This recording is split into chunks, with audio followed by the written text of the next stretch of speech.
السلام عليكم ورحمة الله وبركاته.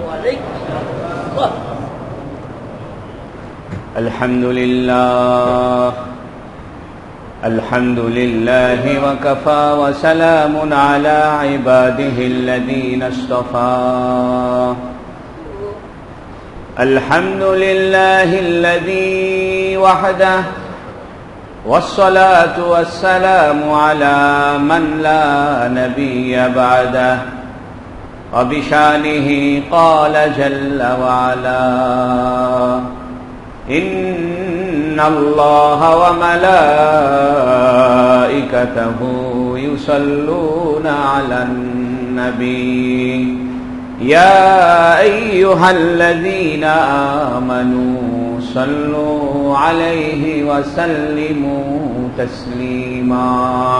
اللهم صل على محمد وعلى آل محمد كما صليت على إبراهيم وعلى آل إبراهيم إنك حميد مجيد.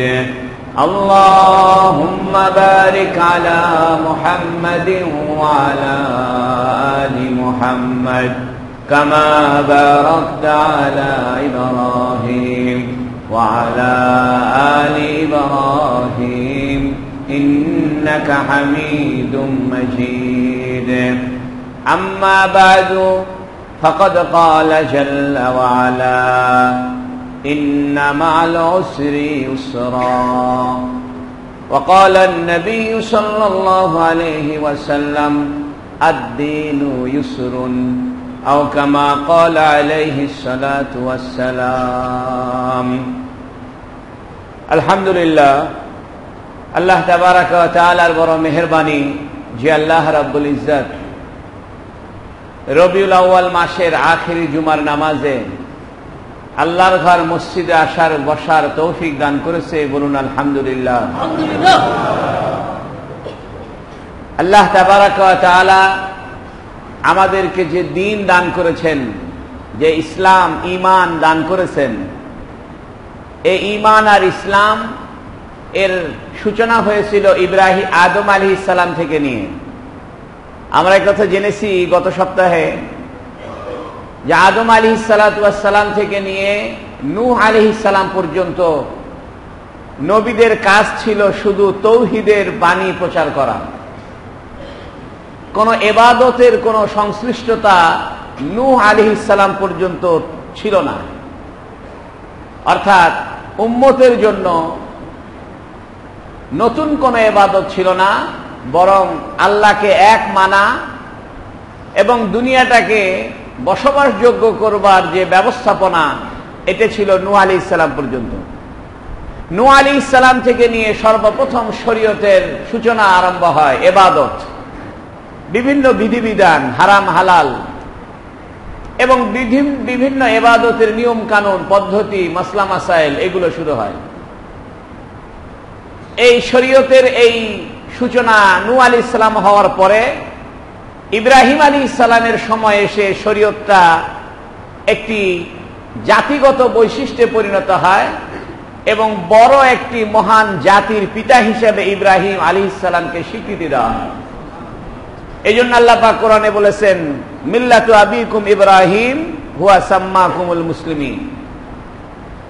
এরপরে আল্লাহ পাক ইব্রাহিম আলাইহিস সালামের পর থেকে নিয়ে মুহাম্মদ সাল্লাল্লাহু আলাইহি সাল্লামের কাছে এসে সমস্ত দিন, জীবন বিধান, বিশ্বাস, আখলাক, আমাল, এই সবগুলোকে পরিপূর্ণ রূপ দান করেছেন আমাদের নবী মুহাম্মদ সাল্লাল্লাহু আলাইহি সাল্লামের উপরে।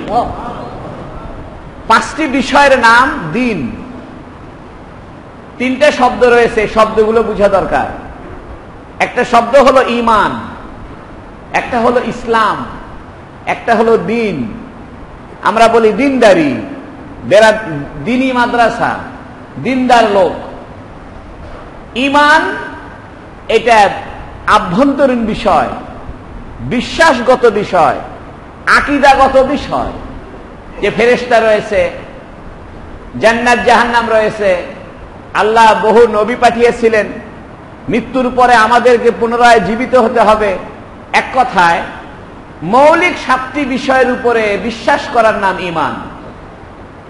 আমানতু বিল্লাহি, আল্লাহর প্রতি বিশ্বাস, ওয়া মালাইকাতিহি, ফেরেশতাদের প্রতি বিশ্বাস, ওয়া কুতুবিহি, আল্লাহর কিতাবসমূহের প্রতি বিশ্বাস, ওয়া রুসুলিহি, আল্লাহর রাসূলগণের প্রতি বিশ্বাস, ওয়াল ইয়াউমিল আখিরি, আখিরাতের দিবসের প্রতি বিশ্বাস, ওয়াল বাসি বাদাল মাউত, মৃত্যুর পরে পুনরায় জীবনের প্রতি বিশ্বাস, এবং আখিরাতে জান্নাত জাহান্নামের প্রতি বিশ্বাস। এই বিশ্বাসগুলো ঈমানের সাথে সম্পৃক্ত। আর ইসলাম হলো বাহ্যিক আমল আখলাকের সাথে সম্পৃক্ত। যেমন আমরা নামাজ পড়ি, এটা ইসলামের বৈশিষ্ট্য। আমরা আল্লাহকে ছাড়া কারো কাছে সাহায্য চাই না, এটা ঈমানের বৈশিষ্ট্য। ঈমানটা হলো মানুষের বিশ্বাসগত বিষয়, আর ইসলামটা হলো এটা আমলগত বিষয়। তাহলে দ্বীনটা কি জিনিস? ঈমান আর ইসলামের সমন্বয় হলো দ্বীন। সুবহানাল্লাহ। 5টি বিষয় হলো দ্বীনের অন্তর্ভুক্ত। একটি বিষয় হলো এতেকাদ, বিশ্বাস। আরেকটি হলো ইবাদত, ইবাদত করা, নামাজ পড়া, রোজা রাখা, যাকাত দেওয়া, হজ করা, এগুলো ইবাদত। 3 নম্বর হলো মুআমালাত। মুআমালাত মানে হলো লেনদেন, ব্যবসা বাণিজ্য করা, কারো কাছে ধার নেওয়া, সময় মতো পরিশোধ করা, আর্থিক লেনদেনগত বিষয়। এটাও দ্বীনের সাথে সম্পৃক্ত, ইসলামের সাথে সম্পৃক্ত। তাহলে 1 নম্বরে হইল এতেকাদ, বিশ্বাসগত বিষয়। দ্বিতীয়ত হইল ইবাদত, যা নির্ধারিত নিয়ম কানুনের মধ্যে করতে হয়। আপনি নামাজ পড়লেন, ওযু করেন নাই, ইবাদত হবে না। আপনি ওযু করেছেন, নামাজও পড়তেছেন, কিন্তু সূর্য মাথার উপরে আছে, ইবাদত হবে না।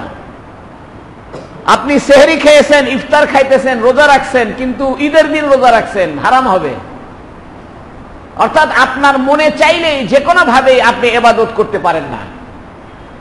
ইবাদত করবার জন্য একটা নির্ধারিত বিধিবিধান রয়েছে। ইসলামের আরেকটি গুরুত্বপূর্ণ বিষয় হলো মুআমালাত, লেনদেন। 4 নম্বরের বিষয় হলো মুআশারাত, সামাজিকতা। সামাজিক, বন্ধু বান্ধব, আত্মীয় স্বজন, বিবাহ শাদী, পাড়াপড়শির সাথে খাতির, আত্মীয়দের সাথে খাতির, এটাও ইসলামের অন্তর্ভুক্ত। আরেকটি বিষয় ইসলামের সাথে অন্তর্ভুক্ত, সেটি হলো উকুবাত। উকুবাত মানে হলো শাস্তির বিধান, জরিমানার বিধান, অপরাধীকে শাস্তি দেওয়া। এটাও ইসলামের একটা গুরুত্বপূর্ণ বিষয়, যদিও এটা সরকারের সাথে সম্পৃক্ত। তাহলে সংক্ষিপ্ত কথা হইল, ঈমান আভ্যন্তরীণ বিশ্বাসের বিষয়, ইসলাম বাহিরের আমলগত বিষয়, আর বিশ্বাস এবং আমল, ঈমান এবং ইসলাম দুইটার সমন্বয় হলো দ্বীন। এই জন্য 4 ধরনের কাজকর্ম আর 1 ধরনের বিশ্বাস, এই 5 ধরনের বিষয় হলো দ্বীন। ইতিকাদ, বিশ্বাস, 2 নম্বরে ইবাদত, 3 নম্বরে লেনদেন, মুআমালা, 4 নম্বরে মুআশারা, সামাজিকতা, 5 নম্বরে কোন কিতাবে লিখেছে উকুবাত, কোন কিতাবে লিখেছে আখলাক। আখলাক মানে স্বভাব। স্বভাব ভালো হইলে তার আর বিচারের দরকার নাই, স্বভাব খারাপ হইলে বিচারের দরকার আছে। এই জন্য একই বিষয়কে 2 নামে ডাকা হয়। রাষ্ট্রীয় পরিভাষায় বলা হবে শাস্তি, আর ব্যক্তিগতভাবে আমাদের সামাজিক জীবনে বলা হবে স্বভাব, চরিত্র, আখলাক। এই 5টি বিষয় একত্রিত করলে যে সুন্দর জীবন বিধান ফুটে ওঠে, এই জীবন বিধানের নাম হলো দ্বীন। ইন্নাদ-দীনা ইনদাল্লাহিল ইসলাম। আল্লাহ পাক বলেন, ইন্নাদ-দীনা, জীবন বিধান হিসাবে আল্লাহর কাছে সবচেয়ে মনোনীত জীবন বিধান হলো ইসলাম। সুবহানাল্লাহ। ওয়া মান ইয়াবতাগি গায়রাল ইসলামি দীনা ফালাই ইউকবালা মিনহু, যে ব্যক্তি এই ইসলাম ছাড়া তথা আদম আলাইহিস সালাম থেকে যে বিশ্বাসের সূচনা, নূহ আলাইহিস সালাম থেকে যে ইবাদতের সূচনা, ইব্রাহিম আলাইহিস সালাম যেটাকে সুপ্রতিষ্ঠিত করলেন, মুহাম্মদ সাল্লাল্লাহু আলাইহি ওয়াসাল্লাম যেটাকে পরিপূর্ণতা দান করলেন, কামেল মুকাম্মাল করলেন, এটার নাম ইসলাম। ইন্নাদ-দীনা ইনদাল্লাহিল ইসলাম, আল্লাহর কাছে সবচাইতে মনোনীত দিন, একমাত্র মনোনীত দিন হলো ইসলাম। সেটা হলো আদম আলাইহিস সালাম যার গোড়াপত্তনকারী, মুহাম্মদ সাল্লাল্লাহু আলাইহি ওয়াসাল্লাম যার পরিসমাপ্ত দানকারী। সুবহানাল্লাহ। এই দিন সম্পর্কে হাদিস শরীফে এসেছে আদ-দীনু ইউসরুন, দিনটা বড় সহজ। আমরা আমাদের জীবনকে জটিল করে তুলেছি। হাদিস শরীফে আছে সাদ্দিদু, তোমরা মধ্যম পন্থা অবলম্বন করো, ওয়াকারিবু, আল্লাহর নৈকট্য অর্জন করো, ওয়াবশুরু, সুসংবাদ গ্রহণ করো, ওয়ালা তুআসসিরু, কঠিন করো না, ওয়ালা তাবাগাযু, পরস্পরে হিংসা বিদ্বেষ ছড়ায়ও না। এক সাহাবী হযরতে আম্মা জান আয়েশা সিদ্দিকা রাদিয়াল্লাহু আনহার কাছে এসে বলতেছে যে নবী কেমন ইবাদত করেন। আয়েশা সিদ্দিকা বলেছেন নবী এরকম সারা রাত নামাজ পড়েন, তাহাজ্জুদ পড়েন, এই করেন সেই করেন। তো তারা বলতেছে নবীর তো আগের জীবনের পিছনের জীবনের সব গুনাহ মাফ হয়ে গেছে, অতএব আমাদের নবীর মতো ইবাদত করলে হবে না, আরো বেশি ইবাদত করা লাগবে। আরেক হাদিসে আছে সাহাবায়ে কেরাম আয়েশা গল্প করতেছে, একজন বলতেছে আমি সারা রাত নামাজ পড়বো, বিয়ে শাদী আমার দরকার নাই। আরেকজন বলতেছে আমি সারা জীবন রোজা রাখবো, দিনে আমি খাওয়া দাওয়া বন্ধ করে দিলাম। আরেকজন বলতেছে আমি জিহাদে চলে যাব, আর ফিরে আসবো না। এটা শোনার পরে হুজুর সাল্লাল্লাহু আলাইহি ওয়াসাল্লাম রাগান্বিত হয়েছেন এবং এই কথা বলছেন যে খবরদার, সারা রাত নামাজের দরকার নাই, কিছু ঘুমাও, শরীরের একটা হক আছে। অলি জাসাদিকা আলাইকা হাক্কুন, তোমার শরীরের কিছু হক অধিকার রয়েছে, অর্থাৎ সময় মতো ঘুমাও, সময় মতো নামাজ পড়ো, শরীরের উপরে বাড়াবাড়ি করিও না। এই জন্য ইসলাম একটা মধ্যমপন্থী জীবন ব্যবস্থা। ইসলাম সহজ। কেন সহজ? তিন দিক থেকে সহজ। অন্যান্য ধর্মে যে ইবাদতের ব্যবস্থা রয়েছে সে ইবাদতের সঙ্গে অপচয়ের সম্পর্ক আছে। যেমন আমাদের হিন্দু ভাইরা পূজা করে এটা পানিতে ফেলে দিচ্ছে, এটা অপচয়।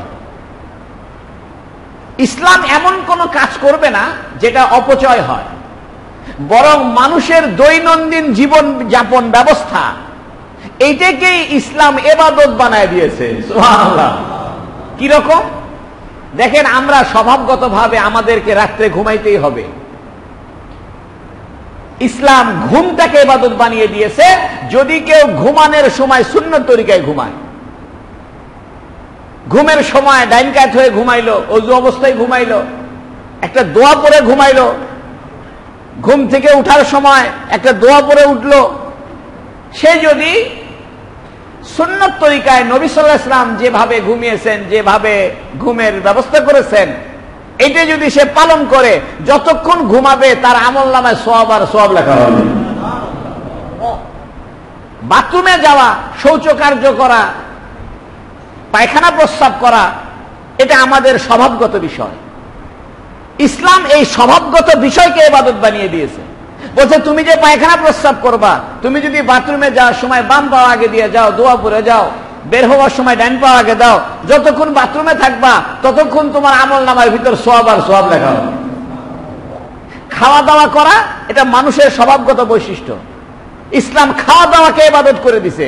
কয় তোমরা আকিকার গোশত খাও, বিবাহের ওলিমা খাও, কুরবানির গোশত খাও, এটা তোমাদের ইবাদত সওয়াব হবে। খাওয়াটাকে ইবাদত বানায় দিয়েছে। এই জন্য ইসলাম এমন কোন কিছুকে ইবাদত ঘোষণা করেনি যা মানুষের জীবনের বাইরে, এমন কোন কিছুকে ইবাদত করেনি যা মানুষের সহ্যের বাইরে, মানুষের স্বভাবের বাইরে কোনো কিছুকে ইসলাম ইবাদত ঘোষণা করেনি। এই জন্য ইসলামের ইবাদতের তিনটা বৈশিষ্ট্য। একটা বৈশিষ্ট্য আপনার নিজের উপকার হবে শারীরিক, অথবা আপনার আত্মার উপকার হবে, অথবা আপনার সামাজিক উপকার হবে। এমন কোন ইবাদত নাই যে ইবাদতে সামাজিক উপকার নাই। এমন কোন ইবাদত নাই যে ইবাদতে আপনার দৈহিক উপকার নাই। এমন কোন ইবাদত নাই যে ইবাদতে আপনার আত্মার পরিশীলতা নাই। এই জন্য ইসলাম সহজ, এটা মাথার ভিতরে ঢুকায় রাখেন। হাদিস শরীফে আছে, তোমরা দ্বীনকে আমল করে পরাজিত করে দিতে পারবা না। অর্থাৎ তোমরা সমস্ত আমল করে ফেলবা এবং তোমরা সমস্ত আমলকে করিয়া আমলের উপরে বিজয় হয়ে যাইবা, পারবা না। বরং হাদিস শরীফ আছে, ইল্লা গালাবাহু, ইবাদত তোমার উপরে বিজয়ী হবে। কেউ যদি মনে করে যে সারা দিন যত ইবাদত আছে, তাহাজ্জুদ নামাজ, ইশরাক নামাজ, সূরা ইয়াসিন পড়া, 3 তাসবিহ পড়া, যত ইবাদত হাদিস কোরআনে বর্ণিত আছে আমি সবগুলো করব, আপনি পারবেন না। 2-3 দিন করার পরেই দেখবেন হঠাৎ করে একদিন ঘুম থেকে জাগা পান নাই, ফজর নামাজি কাজা হয়ে গেছে। একজন মানুষ সোমবার বৃহস্পতিবারে রোজা রাখে, সে চিন্তা করতেছে আমি কোনোদিনই রোজা বাদ দেব না, ধরবো। দেখবেন হঠাৎ করে একদিন সোমবারে আপনার এমন অসুখ হয়েছে, জ্বর, আপনার রোজা ভাঙতে বাধ্য হয়েছে। অর্থাৎ ইবাদতের পরিধি এত বেশি যে আপনি ইবাদত করে ইবাদতের উপরে বিজয়ী হতে পারবেন না, বরং ইবাদতে আপনার উপরে বিজয়ী হয়ে থাকবে। আমি একটা উদাহরণ দিই। মনে করেন আপনাকে দাওয়াত দেওয়া হয়েছে, দাওয়াত দিয়ে 1 মণ মিষ্টি, 200টা মুরগি, 20টা ছাগল, 5টা গরু, পোলাও, কোরমা, বিরিয়ানি, যত রকমের ফলমূল খাওয়া দাওয়া আছে সবগুলো রান্না করছে। আপনি কি খাওয়া দাওয়া করে সব শেষ করতে পারবেন? না, আপনার খাওয়া দাওয়াই আপনার উপরে বিজয়ী হবে। 1 মণ মিষ্টি যদি আনা হয় আর আপনাকে যদি খাও দেখি কতগুলো খাইতে পারো, আপনি 1 কেজি খাওয়ার পরে বললেন ভাই আর পারি না, এর মানে আপনি জিতে গেলেন না মিষ্টি জিতে গেল?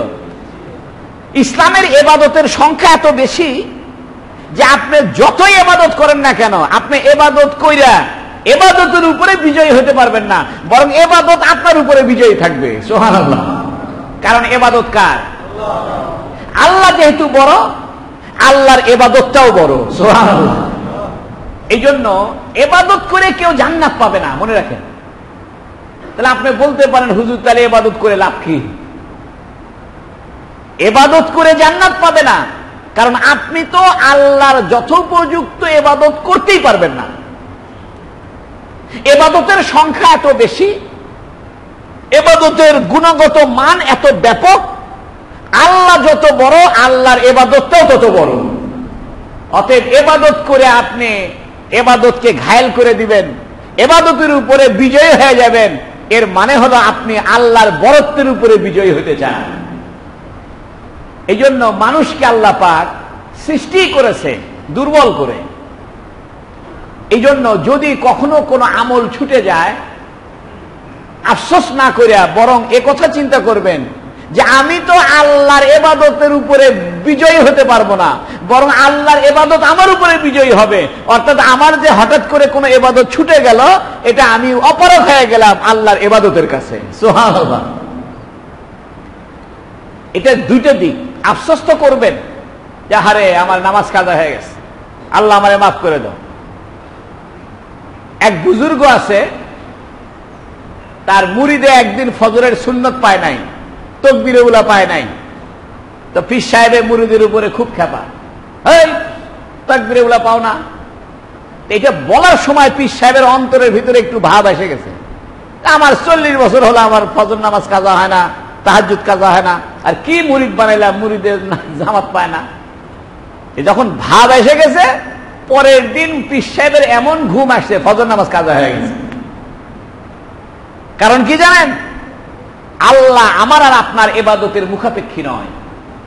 আল্লাহ বুঝাইতে চায়, তোমাদের ইবাদতের মুখাপেক্ষী যদি আমি হইতাম, তাহলে তোমরা আমার ইবাদত সবগুলা কমপ্লিট করে আমাকে বলতে পারতা যে আল্লাহ আপনার সব ইবাদত করছি, এর মানে হলো তুমি আমার বরত্বকে ছুঁয়ে ফেলছো, তুমি আমার বরত্বকে স্পর্শ করতে পারবে না, তাই আমার ইবাদতের সীমানায় যাইতেও পারবে না।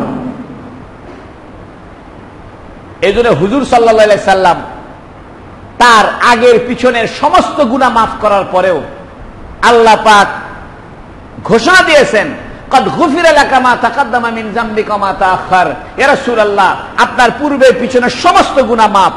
এর পরেও নবী ইবাদত করতেন, যেহেতু নবী এটা বুঝাইতে চাইতেন যে ইয়া আল্লাহ, আমি আমার সারা জীবন সিজদায় পড়ে থেকেও আপনার ইবাদতের সীমানায় যাইতে পারবো না। ইবাদত এটা উবুদিয়ত থেকে দাসত্ব। এই জন্য ইবাদতের ভিতরে কখনো এরকম মনে করবেন না যে বাহ, আমি একদম কমপ্লিট করে ফেলছি। এটা এক ধরনের সুফিয়ে কেরামের পরিভাষায় হালকা শিরিক, হালকা অহংকার, কিবির, অহংকার, যে আমি তাহাজ্জুদ পড়ি, 5 ওয়াক্ত নামাজ জামাতের সঙ্গে পড়ি, সকাল করে কোরআন শরীফ পড়ি, আর আমার সাতকার যারা আছে এরা ঘুমায়। একই সঙ্গে চাকরি করছি, সবগুলো শরীর গেছে, আল্লাহ আমার শরীর ফিট রাখছে, এই জন্য আমি সব কিছু করি। দেখেন না, 70 বছর বয়স হয়েছে, তাও শরীর ফিট আছে, সেই ভাব। আপনি সামান্য ভাব দিবেন ইবাদতের ক্ষেত্রে, আল্লাহ আপনার তো ইবাদত ছিনায় নেবেন। স্বাস্থ্যের অহংকারে সামান্য ভাব দিবেন, আল্লাহ আপনারে অসুস্থ বানায় দিবেন। এই জন্য নামাজের পরে আমরা বলি আস্তাগফিরুল্লাহ, আস্তাগফিরুল্লাহ, 3 বার আস্তাগফিরুল্লাহ বলি। কেন? নামাজ পড়ে কি ভুল করছি? বরং আল্লাহর শায়ানে শান অনুযায়ী, আল্লাহর মর্যাদা অনুযায়ী ইবাদত হয় নাই, যেভাবে ইবাদত করা দরকার ছিল এভাবে হয় নাই। এই জন্য আল্লাহর কাছে ক্ষমা চাইতেছি, আস্তাগফিরুল্লাহ। দিন সহজ। 1 নাম্বার, আপনার আমার দৈনন্দিন জীবনকে ইসলাম ইবাদত বানায় দিছে। আপনি বিয়ে শাদী করবেন, আচ্ছা বিয়ে শাদী মানুষ করে কি জন্য? তার যৌনতার স্বার্থে। মানুষের যৌন ক্ষমতা না থাকলে কেউ বিয়ে করতো না, কিন্তু ইসলাম এটাকে ইবাদত বানায় দিছে। কয় ঠিক আছে, বিয়ে করবা, একটু তরিকা মতো করো, যে মোহরানা দাও, কিছু সাক্ষী রাখো, এবং তার ভরণ পোষণ দিবে তুমি, তার খাবারের ব্যবস্থা করবা, তার ঘরের ব্যবস্থা করবে, কাপড়ের ব্যবস্থা করবা। তাহলে তুমি যদি বিয়ে করো, এই বিয়েটা করার কারণে আল্লাহ তোমার আমল নামে ইবাদতের সওয়াব দান করবে। চিন্তা করছেন? বিয়ে করা তো একটা দুনিয়াবি কাম, এটা তো ফুর্তি মাস্তি। ইসলাম এই ফুর্তি মাস্তিকে ইবাদত বানায় দিছে। ইসলাম মানুষের জীবনের বাহিরে নয়। এই জন্য একটা মাত্র জিনিস, আমরা আমাদের জীবনকে শুধু মুহাম্মদ সাল্লাল্লাহু আলাইহি ওয়াসাল্লামের তরিকায় নিয়ে যাব, বাস আমাদের জীবনটা ইবাদত হয়ে যাবে। সুবহানাল্লাহ। মসজিদে আসতেছেন, কিচ্ছু না, খালি ডান পা দিয়ে ঢুকবেন, ইবাদত হয়ে যাবে। আপনি বাজারে যাইতেই হবে, তরি তরকারি, আলু বেগুন পটল কিনতেই হবে, তো বাজারে যাওয়ার সময় শুধু একটু দোয়া পড়ে যাবেন, আর মনে মনে চিন্তা করবেন নবীও বাজারে গেছিল তাই আমি যাইতেছি। তো যতক্ষণ বাজারে থাকবেন ততক্ষণ আপনার আমল নামায় সওয়াব লেখা হবে। একটা কথা মাথায় রাখেন, আমাদের দৈনন্দিন জীবন হলো ইবাদত। কেন? মুহাম্মদ সাল্লাল্লাহু আলাইহি ওয়াসাল্লামকে আল্লাহ মানুষ রূপে পাঠাইছেন। মানুষের জীবনে যা ঘটে মুহাম্মদ সাল্লাল্লাহু আলাইহি ওয়াসাল্লামের জীবন থেকে আল্লাহ তাই ঘটায় নিছেন। এই জন্য মুহাম্মদ সাল্লাল্লাহু আলাইহি ওয়াসাল্লাম যা যা করছেন সবগুলো ইবাদত। সুবহানাল্লাহ। এই জন্য আপনি খানা খাইতেছেন, খালি মনে মনে ভাববেন যে আমার নবী খানা খাইছে তাই আমি খানা খাই, নবী না খাইলে খানা আমি খাইতাম না। নবী ঘুমাইছে তাই মনে মনে ভাববেন নবী ঘুমাইছে তাই আমি ঘুমাই, বাস আরামে ঘুম দিবেন, খালি সওয়াব হবে। হযরতে ওমর রাদিয়াল্লাহু তাআলা আনহু একদিন কাবা ঘরের সামনে হযরত আসওয়াদকে লক্ষ্য করে বলতেছে, এ কালো পাথর, তোমারে আমি জীবনে চুমা দিতাম না, খালি আমি মুহাম্মদ সাল্লাল্লাহু আলাইহি ওয়াসাল্লামকে দেখছি তোমারে চুমা দিতে, অতএব আমিও তোমারে চুমা দিই শুধু মুহাম্মদ সাল্লাল্লাহু আলাইহি ওয়াসাল্লামের মহব্বতে। সুবহানাল্লাহ। এই জন্য আমাদের জীবনের সকল কাজ কাম কার মহব্বতে? রাসূলুল্লাহর মহব্বতে। আর কার সন্তুষ্টির জন্য? আল্লাহ সন্তুষ্ট। দুই বিষয়। রাসূলের ভালোবাসা, যেহেতু আল্লাহ তো আর মানবীয় জীবন আল্লাহর নাই, যেহেতু আমাদের মানবীয় জীবন আছে, এই জন্য আমাদের মানবীয় জীবন থাকার কারণে, মুহাম্মদ সাল্লাল্লাহু আলাইহি ওয়াসাল্লামের মানবীয় জীবন থাকার কারণে আমাদের মানবীয় জীবনকে আল্লাহ ইবাদত বানায় দিয়েছে। এই জন্য মুহাম্মদ সাল্লাল্লাহু আলাইহি ওয়াসাল্লামের দ্বারা আল্লাহ পাক মনুষ্য জীবনের সব ধরনের কাজ কাম করায় দিছে। হাসি, কান্না, বেদনা, ভুল বুঝা, ভুলও বুঝায় দিছে। হুজুর সাল্লাল্লাহু আলাইহি ওয়াসাল্লাম আয়েশা সিদ্দিকাকে ভুল বুঝছেন ইফকের ঘটনায়, মনে করছিলেন যে ওই সাহাবীর সাথে তার হয়তোবা কোনো বিষয় আছে, এই জন্য একটু মন খারাপ করছে। পরে বুঝতে পারছেন যে না, এটা ঠিক হয়নি, এটা আমার ভুল, আয়েশা নির্দোষ। এই যে ভুল বুঝা, এটা মানবীয় গুণ। এই জন্য আমাদের জীবনে অনেক সময় ভুল বুঝি, তখন আপনি চিন্তা করবেন নবীর জীবনে আল্লাহ ভুল বুঝার ঘটনা ঘটায় দিছে, অতএব আমার জীবনে এটা ঘটবে, এটাও সুন্নাত। সুবহানাল্লাহ। এই জন্য নবী সাল্লাল্লাহু আলাইহি ওয়াসাল্লামের মানবীয় জীবনে সমস্ত কিছুর অবতারণ আল্লাহ করিয়েছেন। মনুষ্য জীবনে যা ঘটতে পারে, মানুষের জীবনে যা ঘটতে পারে, সমস্ত ঘটনা নবীর জীবনে ঘটাই দিয়েছেন। এই কারণে মনুষ্য জীবনের সব বিষয়কে আল্লাহ ইবাদত বানাই দিয়েছেন। ওয়ামা আরসালনাকা ইল্লা রাহমাতাল লিল আলামিন। নবীকে সমগ্র জগতের রহমত বানাইছে। এটার আরেকটা কারণ হইল যে মুহাম্মদ সাল্লাল্লাহু আলাইহি ওয়াসাল্লামের সমস্ত কার্যকলাপকে ইবাদত বানাই দিয়েছে। সুবহানাল্লাহ। তবে মুহাম্মদ সাল্লাল্লাহু আলাইহি ওয়াসাল্লামের জীবনের কার্যকলাপ দুই ভাগে বিভক্ত। একটা হলো তার জীবনের সঙ্গে সম্পৃক্ত, যেমন মুহাম্মদ সাল্লাল্লাহু আলাইহি ওয়াসাল্লাম মেরাজে গেছেন। আপনি কি মেরাজে যাইতে পারবেন? যাইতে পারবেন না।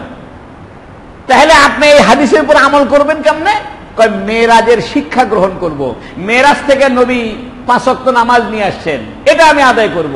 তাহলে মেরাজের উপর আমল করা হয়ে যাবে।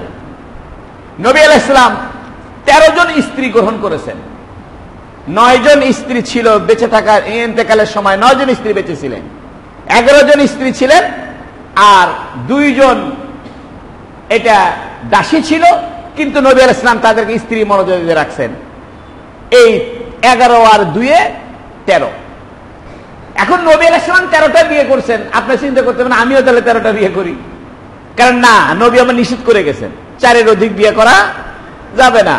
তাই নবী আলাইহিস সালাম যা কিছু করছেন এটা দুই ভাগে বিভক্ত। কিছু আছে সাহাবায়ে কেরাম পালন করে দেখায় দিয়ে গেছেন যে নবী এইরকম করছে, আমরাও করব। আর কিছু বিষয় সাহাবায়ে কেরাম পালন করেন নাই। সাহাবায়ে কেরাম যেটা করেন নাই বোঝা যাবে এটা নবীর সাথে সম্পৃক্ত, আর সাহাবায়ে কেরাম যেটা করেছেন বোঝা যাবে এটা অন্যান্য মানুষের সাথেও সম্পৃক্ত। এই জন্য গায়েবানা জানাজা নবী আলাইহিস সালাম পড়ছেন। নাজ্জাশী বাদশার মৃত্যুর পরে গায়েবানা জানাজা নবী আলাইহিস সালাম পড়ছেন, কিন্তু কোন সাহাবী পড়ে নাই। এই জন্য গায়েবানা জানাজা বৈধ না। নবী আলাইহিস সালাম আটা না চাইলে আটার ভিতরে ভুসি সহকারে রুটি বানায় খাইছে, কিন্তু আপনার জন্য এটা জরুরি না। আপনি যদি আটার ভুসি আলাদা করে খান এতে কোনো অসুবিধা নাই, কারণ নবী দুটাই করছেন। আটার ভুসি আলাদা করে রুটি বানায় খেয়েছেন, আবার আটার ভিতরে ভুসি থাকা অবস্থায় রুটি বানায় খেয়েছেন। অর্থাৎ মুহাম্মদ সাল্লাল্লাহু আলাইহি ওয়াসাল্লামের জীবনে বৈচিত্র্য আছে। মুহাম্মদ সাল্লাল্লাহু আলাইহি ওয়াসাল্লামের জীবনের বৈচিত্র্যের মাঝ থেকে আপনি যে কোনো একটা বেছে নেবেন, আপনি জান্নাতি হয়ে যাবেন। এই জন্য ইসলামের একটা গুরুত্বপূর্ণ বৈশিষ্ট্য হলো আমাদের জীবন যাপনকে, দৈনন্দিন জীবনকে ইসলাম ইবাদত বানায় দিয়েছে। 2 নাম্বার, ইসলামের ভিতরে ইবাদতের বিকল্প আছে, ইবাদতের নায়েব আছে। যেমন আপনি গোসল ফরজ হয়েছে, অসুস্থ, গোসল করতে পারেন না, তায়াম্মুম করেন। আপনি নামাজ কাজা হয়ে গেছে, অসুবিধা নাই, আবার আদায় করেন। আপনি দাঁড়ায় নামাজ পড়তে পারেন না, বসে পড়েন। বসে নামাজ পড়তে পারেন না, শুয়ে পড়েন, বিকল্প আছে। আপনি ওযু করতে পারেন না, তায়াম্মুম করেন। আপনার উপরে হজ ফরজ হয়েছে, এখনই যাইতে হবে না, আপনি সারা জীবনে একবার গেলেই হবে। যাকাত ফরজ হয়েছে কিন্তু এখন টাকা নাই, তাহলে আপনি দেরি করেন, যেদিন টাকা হবে সেই দিন দিবেন, অসুবিধা নাই। অর্থাৎ বিকল্প ব্যবস্থা ইসলাম করেছে, এই জন্য ইসলাম সহজ। 3 নম্বরে, ইসলামের ইবাদতের ভিতরে প্রশস্ততা আছে, ব্যাপকতা আছে। আপনি চাইলে জোহরের নামাজের ওয়াক্ত শুরু হওয়ার সাথে সাথে নামাজ পড়তে পারেন, চাইলে আধা ঘন্টা পরেও পড়তে পারেন, একদম আসরের আগ দিয়েও পড়তে পারেন। অর্থাৎ আপনাকে ফ্লেক্সিবিলিটি দেওয়া হয়েছে, একটা প্রশস্ততা আপনাকে দেওয়া হয়েছে। এরকম না যে এই টাইমেই করতে হবে, তা নয়, সহজ করে দিয়েছে। এই ইসলাম সহজ করে দেওয়ার পরেও যদি আমরা ইসলাম পালন না করি, এর চাইতে বড় দুর্দশার হতভাগ্যতা আমাদের কিছু নাই। আরেকটা কথা বলি, আল্লাহ পাক বৈচিত্র্যময় স্রষ্টা। ভালো করে শুনেন, তাহলে মজা লাগবে। আল্লাহ পাক বৈচিত্র্যময় সৃষ্টির স্রষ্টা, অর্থাৎ বিভিন্ন রকমের সৃষ্টি আল্লাহ করবেন। ধনী বানাবেন, গরিব বানাবেন, কালো বানাবেন, ফর্সা বানাবেন, ল্যাংড়া বানাবেন, খোড়া বানাবেন, বিভিন্ন স্টাইল, যত স্টাইল হতে পারে, যত ধরন হতে পারে, সব ধরনের স্রষ্টাকে আল্লাহ যদি সবাইকে বড় লোক বানায়, তাহলে গরিবে যে বানাইতে পারে এটা তো বোঝা যাবে না। আল্লাহ যদি সবাইকে চোখওয়ালা বানায়, কাউকে অন্ধ না বানায়, আল্লাহ যে অন্ধ বানাইতে পারে এটা তো বোঝা যাবে না। এই জন্য আল্লাহ হলো বৈচিত্র্যময় স্রষ্টা। একটা মানুষ যদি 10 রকমের ডিজাইন বানায়, যারা কাপড়ের দোকানদার, মানুষে মহিলারা কাপড় কিনতে গেলে 10টা 12টা 3 পিস সামনে ফেলে দেয়, ধরেন কোনটা নেবেন না, বহু ডিজাইন, কয় আমার কাছে সবচেয়ে বেশি কালেকশন আছে, দেখেন কোনটা নেবেন। দুনিয়াতে যদি কোনো দোকানদারের কাছে বহু রকমের ডিজাইনের কালেকশন থাকে, আর সে যদি এইটা নিজের জন্য বড় কিছু মনে করে, তা আল্লাহর কাছে বহু রকমের সৃষ্টির বৈচিত্র্যের কালেকশন থাকার দরকার আছে কি নাই? আছে। এই জন্য আল্লাহ বহু রকমের সৃষ্টির বৈচিত্র্যতা দান করছে। দেখেন না, ফুল, কত ডিজাইনের ফুল, যত ডিজাইনের ফুল আছে সব ফুল কি আপনি জীবনে দেখছেন? কত ডিজাইনের খাওয়া দাওয়া, সব খাওয়া দাওয়া কি খাইছেন? কত ডিজাইনের মানুষ, সব মানুষকে আপনি দেখছেন? প্রত্যেকটা মানুষের বুড়ো আঙ্গুলের মধ্যে আল্লাহ টিপসই রাখছে, বুড়ো আঙ্গুলের যে ছবি, এক এক মানুষের বুড়ো আঙ্গুল এক এক রকম। কোন মানুষের বুড়ো আঙ্গুলের সাথে কোন মানুষের বুড়ো আঙ্গুলের মিল হয় না। সুবহানাল্লাহ। এখন আসেন, আপনি যদি মনে করেন যে আল্লাহ তোমার সৃষ্টির বৈচিত্র্যের মাঝে আমি একটা বৈচিত্র্য সৃষ্টি, তুমি আমারে গরিব বানাইছো, আমি খুশি, কারণ তোমার তো বৈচিত্র্যময় স্রষ্টা, তুমি, তোমাকে তো সৃষ্টির বৈচিত্র্য দেখাতে হবে। আমি তোমার সৃষ্টির বৈচিত্র্যের মাঝে এক প্রকারের মধ্যে পড়ে গেছি, আলহামদুলিল্লাহ, আমি এতে খুশি আছি। যখন আপনি এই শুকরিয়া আদায় করবেন, আল্লাহ আপনার উপর সন্তুষ্ট হয়ে সমস্ত গুনাহ মাফ করে জান্নাত দিবেন। কারণ হাদিস শরীফে আছে, আল্লাহর ফয়সালার উপরে যে খুশি থাকে সেই হলো প্রকৃত বান্দা। ইয়া আইয়াতুহান নাফসুল মুতমাইন্নাহ ইরজিই ইলা রাব্বিকি রাদিয়াহ, হে প্রশান্ত হৃদয়ের বান্দা, ইয়া আইয়াতুহান নাফসুল মুতমাইন্নাহ, ও প্রশান্ত হৃদয়ের বান্দা, ইরজিই, ফিরে আসো। এর মানে কোন দিক ধান্দা করো? আমার কাছে আসো। ইরজিই ইলা রাব্বি রাদিয়াতান, সন্তুষ্ট হয়ে ফিরে আসো। তোমাকে দুনিয়াতে আমি যেভাবে বানাইছি, কানা করে বানাইছি, ল্যাংড়া করে বানাইছি, খোড়া করে বানাইছি, অভাবী করে বানাইছি, যেভাবে তোমাকে বানাইছি এই ভাবের উপরে তুমি সন্তুষ্ট হয়ে আমার কাছে ফিরে আসো। কেননা আমি বৈচিত্র্যময় স্রষ্টা, আমার বৈচিত্র্যের মাঝে তুমি এক বৈচিত্র্যের মধ্যে পড়ে গেছো, তুমি এক ডিজাইনের মধ্যে পড়ে গেছো। অতএব ওই ডিজাইনে থেকে তুমি সন্তুষ্ট হয়ে যদি ঈমান আনতে পারো, আমি আল্লাহ তোমাকে জান্নাতে ঢুকাই দেব। ইয়া আইয়াতুহান নাফসুল মুতমাইন্নাহ ইরজিই, ফিরে আসো, ইলা রাব্বিকি, তোমার প্রতিপালকের দিকে, রাদিয়াতান, খুশি অবস্থায় আসতে হবে। এই জন্য আব্দুল কাদের জিলানী রহমতুল্লাহ আলাইহির কাছে একজন খবর দিছে যে হুজুর অমুক জাহাজ ডুবে গেছে, কয় আলহামদুলিল্লাহ।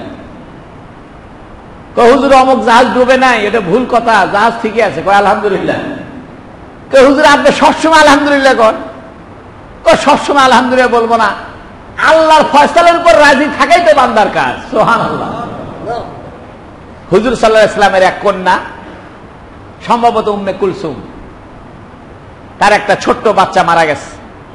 তো নবীর কাছে খবর পাঠাইছে যে আব্বাক যা বলো বাচ্চাটা আমার মরে গেছে। তো নবী আলাইহিস সালাম আর একজনের যারা খবর পাঠাইছে তাকে যা বলো সবর করার জন্য। তো নবীর কন্যা আবার লোক পাঠাইছে যে আব্বা আসে না। দ্বিতীয়বার বা তৃতীয়বারে নবীজি গেছেন, যে মৃত সন্তানকে কোলে নিয়ে নবী কাঁদতেছেন। তখন এক সাহাবী বলতেছে, মা হাজা ইয়া রাসূলুল্লাহ, আপনি কাঁদতেছেন কেন? ইতিপূর্বে নবী বলছিলেন, আমার মেয়েকে যা বলো আল্লাহর দেওয়া জিনিস আল্লাহ নিয়ে নিছে, এটা মাল তো তোমার না, মাল কার? আল্লাহর দেওয়া জিনিস আল্লাহ নিছে, অতএব সবর করো। পরে যখন নবী কাঁদতেছে তখন আরেক সাহাবী জিজ্ঞেস করছে, ইয়া রাসূলুল্লাহ আপনি কাঁদেন কেন? আপনি না বললেন আল্লাহর জিনিস আল্লাহ নিয়ে গেছে, আবার কাঁদেন? তাহলে বলতেছে হাজিহির রাহমা, এটা হলো দয়া। আল্লাহ আমাদের ভিতরে দয়া সৃষ্টি করছেন, এই জন্য মায়া লাগে তাই কান্দি। আল্লাহ নিয়ে গেছে দেখে কাঁদতেছি না। সুবহানাল্লাহ। বাপ মারা গেছে কাঁদতেছেন, বাপ মরে গেছে আল্লাহ নিয়ে গেল কেন এই জন্য কান্দা নয়, বাপের সাথে না মহব্বত ছিল আর দেখা হবে না এই জন্য কান্দি। কথাটা বুঝছেন? মায়ে মারা গেছে, কান্দো কে? আল্লাহর খায় খায় পালো না, এই বয়সে আমার মাকে নিয়ে গেল, এটা কুফুরি, এটা হারাম। আল্লাহ তার মাকে নিয়ে গেছে, মায়ের মালিক আপনি না আল্লাহ? আল্লাহ। তবে কাঁদতেছেন কেন? আমার মায়ের সাথে না মহব্বত আছে, আর বাড়িতে ঢুকে মাকে দেখতে পারবো না, আর বাড়িতে ঢুকে মা মা করে ডাকা যাবে না, এই মহব্বতে কান্দি। তাছাড়া আল্লাহ যে নিয়ে গেছে এতে আমার কোন আপত্তি নেই। এই জন্য বৈচিত্র্যময় সৃষ্টির স্রষ্টাকে, আমিও আল্লাহর বৈচিত্র্যময় সৃষ্টির মাঝে একজন সৃষ্টি। আল্লাহ আমারে যে অবস্থায় রাখছে, যেভাবে রাখছে, সেই অবস্থায় সেইভাবে খুশি থাকার নাম ঈমান। আল্লাহ রাব্বুল আলামিন এই জন্য যখন কোনো বিপদে হবে, আল্লাহ না করুক, কোনো মুসিবত হয়, কোনো অসুবিধা হয়, কোনো পরিস্থিতির সৃষ্টি হয়, কোন অবস্থা সৃষ্টি হয়, ওই অবস্থায় যদি একটু খেয়াল করেন যে আল্লাহ বৈচিত্র্যময় সৃষ্টির স্রষ্টা, আল্লাহর বৈচিত্র্যময় সৃষ্টির মাঝে আমি এক বিচিত্র সৃষ্টি, অতএব আমিও আল্লাহর এক ডিজাইনের এক ডিজাইন। আল্লাহ যদি আমার এই কালো না বানাইতো, গরিব না বানাইতো, অন্ধ না বানাইতো, ল্যাংড়া না বানাইতো, তা আল্লাহ যে বহু রকমের সৃষ্টির স্রষ্টা এটা প্রমাণ হইতো না। অতএব আল্লাহর বহু রকম সৃষ্টির মাঝে আমি একজন সৃষ্টি, আল্লাহ আমাকে একরকম করছে, আমি আল্লাহর বৈচিত্র্যের বহিঃপ্রকাশ হয়েছি। সুবহানাল্লাহ। এই জন্য আল্লাহ আল্লাহর রুবুবিয়্যাতকে প্রকাশ করছে আমাদের মাধ্যমে। আল্লাহ যে বানানেওয়ালা এটা প্রকাশ হয়েছে কাদের মাধ্যমে? আমাদের মাধ্যমে, দুনিয়ার মাধ্যমে। দুনিয়া সৃষ্টি করছে দেখেই তো বোঝা যাইতেছে, আমরা বুঝতেছি আল্লাহ স্রষ্টা। তবে আল্লাহর রুবুবিয়্যাত আল্লাহ আমার উপরে খাটাইছে। আল্লাহ যেভাবে আমার উপরে তার রুবুবিয়্যাত খাটাবে, তার স্রষ্টাগিরি যেভাবে আমার উপরে খাটাবে, আমি সেভাবে রাজি আছি। ইয়া আইয়াতুহান নাফসুল মুতমাইন্না, ও প্রশান্ত হৃদয়ের বান্দা, ফিরে আসো, সন্তুষ্ট হয়ে ফিরে আসো, আমিও তোমার উপরে সন্তুষ্ট হব। রাদিয়াতাম মারদিয়া ফাদখুলি ফি ইবাদি, তুমি আমার খাঁটি বান্দা হয়ে যাও, আমার উবুদিয়ত স্বীকার করো। ওয়াদখুলি জান্নাতি, আমার জান্নাতের ভিতরে প্রবেশ করো। তিনটা কারণে ইসলাম সহজ। আমাদের দৈনন্দিন জীবনকে আল্লাহ ইবাদত বানায় দিয়েছে, এক নাম্বার। দুই নম্বর, আমাদের ইবাদতের ভিতরে বিকল্প আছে। ওযু করতে পারেন না, তায়াম্মুম করেন। দাঁড়ায় নামাজ পড়তে পারেন না, বসে পড়েন। বসে পারেন না, শুয়ে পড়েন। আমাদের ইবাদতের ভিতরে প্রশস্ততা আছে। এখন না, পরে করলেও হবে, এবং ফ্লেক্সিবিলিটি আছে। আপনি চাইলে তাহাজ্জুদ পড়েন, ইশরাক পড়েন, আওয়াবিন পড়েন, সব পড়েন, না চাইলে পড়েন না, খালি ফরজগুলো পড়েন। কিছু একদম করতেই হবে যেগুলো ফরজ এবং ওয়াজিব, এর বাইরে ফ্লেক্সিবিলিটি দিছে, করলে করো, না করলে না করো। এই জন্য ইসলাম সহজ। এই সহজ ইসলামকে আল্লাহ আমাদেরকে আমল করা তৌফিক দান করুন, বলুন আমিন। বাকি নামাজের পরে একটা বিবাহ আছে। আপনাদের যাদের সময় হয় নামাজের পরে একটু বসবেন, একটা সুন্নত তরিকা একটা বিবাহ হবে, কিছু খেজুর আছে, খেজুর ছিটাই দেবে, আপনারা খেজুর নিয়ে খাইয়া বাড়ি যাবেন। আল্লাহ আমাদের সবাইকে কবুল করুন, বলুন আমিন। যারা সুন্নত পড়েন নাই সুন্নত পড়েন।